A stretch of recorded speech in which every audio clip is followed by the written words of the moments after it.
আপনি কি কখনো এমন অনুভব করেছেন আপনার ভেতরে অসীম শক্তি আছে কিন্তু তা যেন ঘুমিয়ে আছে? আপনি জানেন আপনি আরও বড় কিছু করতে পারেন, আরও সফল হতে পারেন, আরও গভীরভাবে জীবনকে ছুঁতে পারেন, কিন্তু মন স্থির হয় না। চিন্তা ছুটে যায় একদিক থেকে আরেক দিকে। স্বপ্ন আছে, ইচ্ছা আছে, লক্ষ্য আছে, কিন্তু মনোযোগ নেই। আর মনোযোগ ছাড়া শক্তি অর্থহীন। ভাবুন তো, সূর্যের আলো যখন ছড়িয়ে থাকে তখন তা শুধু উষ্ণতা দেয়, কিন্তু সেই আলো যদি একটি লেন্সের মাধ্যমে এক বিন্দুতে কেন্দ্রীভূত করা হয় তখন তা আগুন জ্বালাতে পারে। মানুষের মনও ঠিক তেমনই, ছড়িয়ে থাকলে দুর্বল, কেন্দ্রীভূত হলে অপ্রতিরোধ্য। আজ আমরা প্রবেশ করব এক অসাধারণ জগতে, দ্য পাওয়ার অফ কনসেন্ট্রেশন, লেখক থেরন কিউ টুমন্ট, যা উইলিয়াম ওয়াকার অ্যাটকিনসনের ছদ্মনাম। এই বই শুধু মনোযোগ বাড়ানোর কৌশল শেখায় না, এটি শেখায় কিভাবে নিজের ভেতরের সুপ্ত শক্তিকে জাগিয়ে তুলতে হয়। এটি শেখায় আপনি যা চান তা আপনি পেতেই পারেন, যদি মনকে এক বিন্দুতে স্থির রাখতে পারেন। মানুষের সবচেয়ে বড় সমস্যা প্রতিভার অভাব নয়, সমস্যা হলো বিচ্ছিন্ন মন।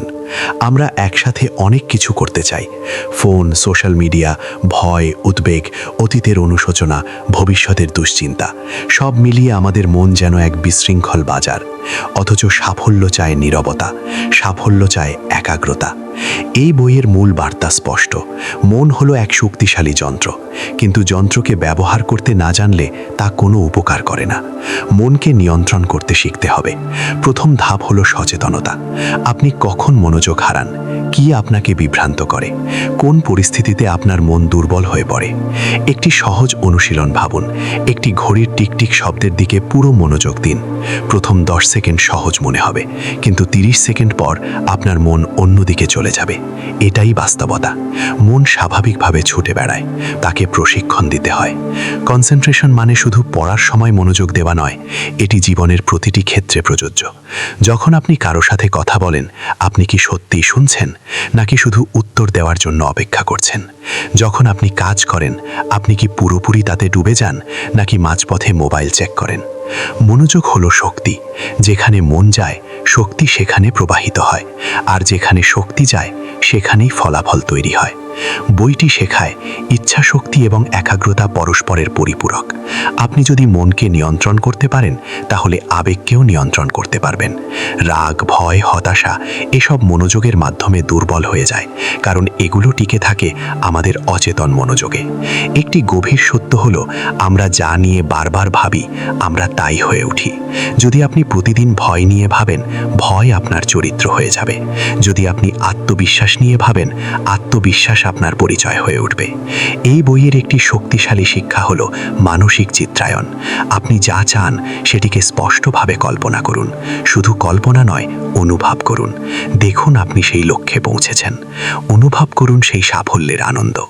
মন যখন কোনো চিত্রকে বারবার দেখে, তখন তা বাস্তবে রূপ নিতে শুরু করে। মনোযোগ বাড়ানোর জন্য শারীরিক শৃঙ্খলাও জরুরি। সোজা হয়ে বসা, গভীর শ্বাস নেওয়া, নির্দিষ্ট সময়ে কাজ শুরু করা, এসব ছোট অভ্যাস মনকে স্থির করে। একাগ্রতা মানে বাইরের শব্দ বন্ধ করা নয়, বরং ভেতরের শব্দকে নীরব করা। প্রতিদিন মাত্র 10 মিনিট একটি কাজে সম্পূর্ণ মনোযোগ দিন।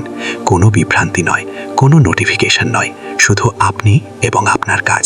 প্রথম দিন কঠিন লাগবে, দ্বিতীয় দিনও লাগবে, কিন্তু 1 সপ্তাহ পর আপনি বুঝবেন আপনার মন আগের চেয়ে শক্তিশালী। সাফল্য হঠাৎ আসে না, এটি আসে ধীরে ধীরে, প্রতিদিনের একাগ্র চেষ্টার মাধ্যমে। বইটি আরও শেখায় চিন্তার শক্তি। প্রতিটি চিন্তা একটি বীজের মতো। আপনি যে চিন্তা বপন করবেন, ভবিষ্যতে তার ফল পাবেন। তাই নেতিবাচক চিন্তা বাদ দিয়ে সচেতনভাবে ইতিবাচক চিন্তা বেছে নিন। মনোযোগের আরেকটি দিক হলো আত্মবিশ্বাস। যখন আপনি জানেন আপনি মনকে নিয়ন্ত্রণ করতে পারেন, তখন কোনো চ্যালেঞ্জ বড় মনে হয় না। জীবনে বড় কিছু অর্জন করতে চাইলে আপনাকে গভীরভাবে ডুবতে হবে। অল্প অল্প করে অনেক কিছু করলে মাঝারি ফল পাবেন, কিন্তু এক জিনিসে গভীর মনোযোগ দিলে অসাধারণ ফল পাবেন। এই বই আমাদের মনে করিয়ে দেয়, মনের শক্তি সীমাহীন, আমরা নিজেরাই সীমা তৈরি করি। আজ থেকে সিদ্ধান্ত নিন, আপনি মনকে আপনার দাস বানাবেন, মালিক নয়। আপনি ঠিক করবেন মন কোথায় যাবে, কারণ আপনি যা চান আপনি তা পেতেই পারেন। শুধু শিখতে হবে মনকে এক বিন্দুতে স্থির রাখতে। এটাই একাগ্রতার শক্তি, এটাই আপনার ভেতরের অপ্রকাশিত আগুন, এটাই সেই ক্ষমতা যা আপনার জীবন বদলে দিতে পারে। এই ধরনের প্র্যাকটিক্যাল স্কিল শিখতে চাইলে এখনই মাইন্ডবুক কমিউনিটিতে জয়েন করুন।